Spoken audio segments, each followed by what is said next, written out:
I'm going to show you how to make Yorkshire puddings. They're really very easy.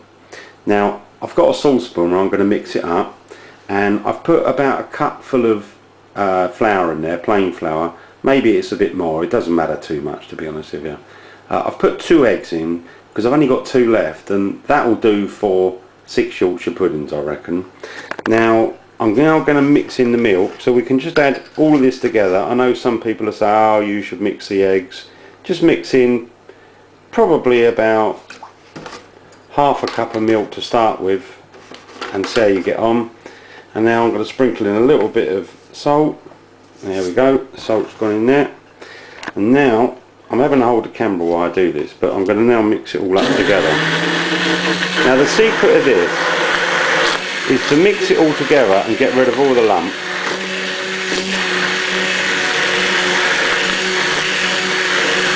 And get as many bubbles as you can. So this is going to be mixed for a while, so we'll move on to stage 2 in a minute. You've got to have your Yorkshire pudding tray. Now as I'm using 6, I'm going to use these 6 on this side, so I'll just move this to one side. I put this tray underneath just to catch any oil, because I like nice big Yorkshire pudding, so I like to fill these trays right up to the level. I've put a little bit of oil in though, just normal sort of sunflower oil, cooking oil. You can use whatever you want, but just a little bit, slightly on the bottom. Now what I'm going to do is put this in the oven, and it needs to get really really hot. Okay, so when I pull this out of the oven, it's going to be really hot. I'm going to give one last whisk, and then I'm going to pour it in thereafter. So we'll move on to the next stage in a moment. Right, I've just got the pan out of the oven, which is really really hot, and I usually put mine right up to there like that, so you get a nice big Yorkshire pudding.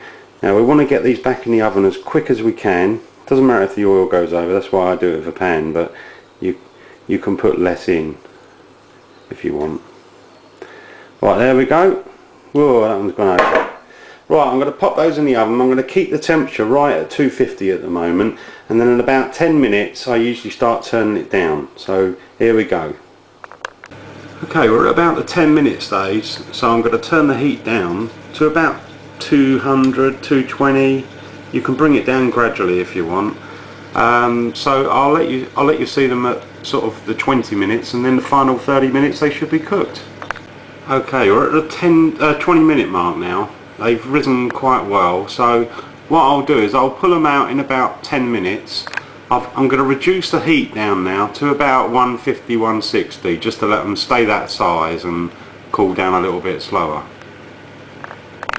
So we're up to about the half an hour stage now, so I'm going to take these out of the oven and put them on a plate. And there we have the 6 Yorkshire puddings, all made. Whoops, the bottom come off of that one. There we are, they're all popping out nicely.